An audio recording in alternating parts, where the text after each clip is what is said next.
महाराष्ट्र कर्नाटक सीमा विवाद दिन प्रतिदिन गहराता जा रहा है। हर रोज इस विवाद को हवा देने के लिए कोई ना कोई राजनेता सामने आ जाता है। अगर ऐसा ही चलता रहा तो क्या इसका असर कर्नाटक में अगले साल होने वाले विधानसभा चुनाव पर पड़ेगा? आगे की रिपोर्ट में जानेंगे कि क्या है विवाद, इस पर सुप्रीम कोर्ट का क्या रुख है, ये विवाद कैसे गहराता गया, कितने सालों से चला आ रहा है ये महाराष्ट्र कर्नाटक का सीमा विवाद। लेकिन उससे पहले जान लीजिए कि इस विवाद से संबंधित कुछ जरूरी बातें जो हाल के दिनों में सामने आई हैं। महाराष्ट्र कर्नाटक सीमा विवाद कोई नया विवाद नहीं है। ये विवाद पिछले 66 सालों से चल रहा है। अभी तक इसका समाधान नहीं निकला। फिलहाल स्थिति यह है कि सीमा विवाद के चलते बीजेपी बनाम बीजेपी का झगड़ा चल रहा है। कर्नाटक में बीजेपी की सरकार है, महाराष्ट्र में बीजेपी समर्थित सरकार है। दरअसल महाराष्ट्र और कर्नाटक दोनों ही जगह बीजेपी सत्ता में है और दोनों ही राज्य अब आमने सामने हैं। दोनों राज्यों में बीजेपी की सरकार होने के कारण यह मामला ज्यादा तूल पकड़ता जा रहा है। केंद्रीय सरकार दोनों राज्यों में किस राज्य के हित में फैसला लेगी ये तो आने वाले दिनों में स्पष्ट हो जाएगा। लेकिन इन दोनों राज्यों के फैसलों में कम से कम 5 से 6 विधानसभा सीटों पर इसका गहरा असर आएगा। एक रिपोर्ट के अनुसार भाजपा और कांग्रेस के वरिष्ठ पदाधिकारियों का मानना है कि इस विवाद का भाषाई आधार पर कर्नाटक चुनाव में होगा। ऐसे में दोनों ही राज्यों की सरकार में भाजपा की हिस्सेदारी होने के चलते पार्टी के लिए परेशानी बढ़ सकती है। कर्नाटक के मुख्यमंत्री बसवराज बोम्मई भी सावधानी से महाराष्ट्र के समकक्ष एकनाथ शिंदे को घेर रहे हैं। क्या कहती है भाजपा, ये भी समझ लीजिए। भाजपा के राष्ट्रीय महासचिव और कर्नाटक विधायक सीटी रवि का कहना है कि यह स्वाभाविक है कि महाराष्ट्र भाजपा शिंदे का समर्थन करेगी क्योंकि वो सरकार में है। उन्होंने कहा यह भाजपा बनाम भाजपा नहीं बल्कि कर्नाटक बनाम महाराष्ट्र है। रवि ने कहा भाजपा मुद्दे को खत्म करने के लिए दोनों इकाइयों के बीच समाधान निकालने की कोशिश करेगी। चुनाव पर कैसे असर पड़ सकता है इसका? कर्नाटक भाजपा को चिंता है कि मुद्दे का असर चुनाव में 6 या 7 सीटों पर पड़ेगा। बीते कुछ सालों में महाराष्ट्र एकीकरण समिति यानी MES का प्रभाव कम होने के साथ ही भाजपा ने अपनी रफ्तार बढ़ा दी थी। लेकिन शिवसेना के समर्थन से MES भी जमी रही और कर्नाटक की राजनीति में मौजूदगी भी दर्ज करा रही है। MES का गणित साल 2021 बेलगावी लोकसभा उपचुनाव में MES समर्थित उम्मीदवार शुभम शेलके के द्वारा देखा जा सकता है। उन्होंने मराठी भाषियों के 1.5 लाख वोट हासिल किए थे। हालांकि भाजपा कम अंतर से जीत गई थी लेकिन वोट की संख्या बुरी तरह प्रभावित हुई थी। इधर शेलके का मानना है कि सीमा को लेकर जारी विवाद दो दलों कांग्रेस और भाजपा का है। उन्होंने कहा MES को लेकर इसमें दिलचस्पी है। उन्होंने कहा कि MES को इसमें दिलचस्पी है कि सुप्रीम कोर्ट क्या फैसला देता है।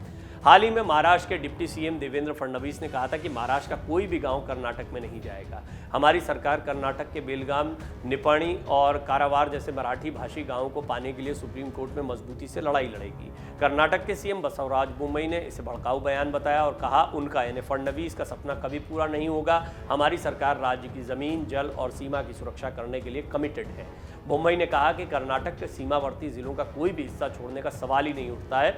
उन्होंने ये भी कहा कि हमारी मांग तो ये है कि महाराष्ट्र के शोलापुर और अक्कलकोट जैसे कन्नड़ भाषी इलाकों को कर्नाटक में मिला देना चाहिए।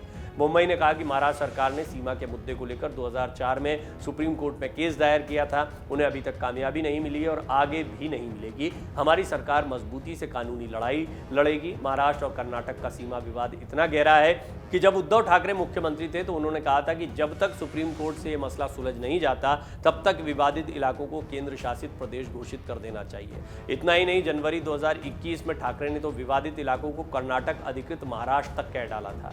विवादित समझने से पहले समझिए राज्य बना कैसे, ये किस तरीके से सीमा का बंटवारा हुआ था। 1947 में आज़ादी मिलने के बाद देश में भाषाई आधार पर राज्यों के बंटवारे की मांग उठने लगी।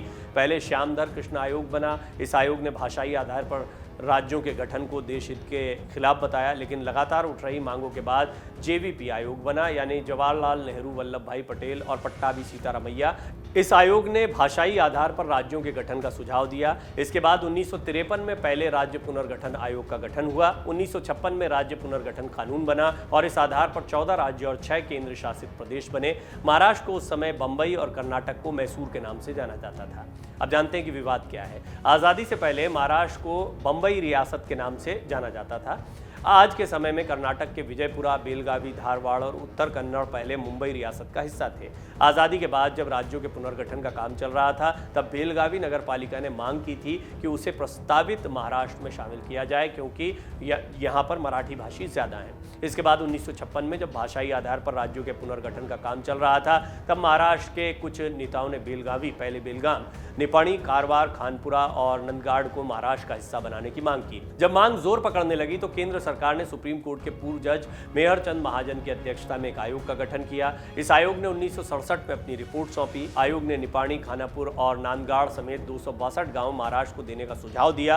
हालांकि महाराष्ट्र बेलगावी समेत 814 गांवों की मांग कर रहा था। इस रिपोर्ट पर महाराष्ट्र ने आपत्ति जताई थी। महाराष्ट्र दावा करता है कि उन गांवों में मराठी बोलने वालों की आबादी ज्यादा है, इसलिए वो उसे दिए जाएं। जबकि कर्नाटक का कहना है कि राज्य की सीमाएं पुनर्गठन कानून के तहत तय हुए हैं, इसलिए वही आखिरी है। अब ये मामला सुप्रीम कोर्ट में पेंडिंग है। 18 साल पहले 2004 में महाराष्ट्र सरकार इस सीमा विवाद को सुप्रीम कोर्ट लेकर गई थी।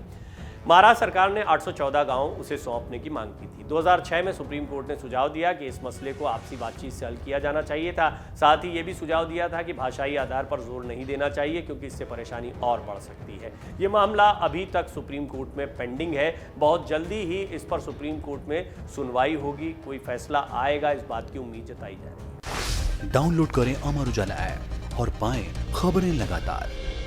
अगर आप ये वीडियो YouTube पर देख रहे हैं तो हमारे चैनल को सब्सक्राइब करें और बेल आइकन को दबाना ना भूलें। अगर आप Facebook पर ये वीडियो देख रहे हैं तो हमारे पेज को लाइक करें।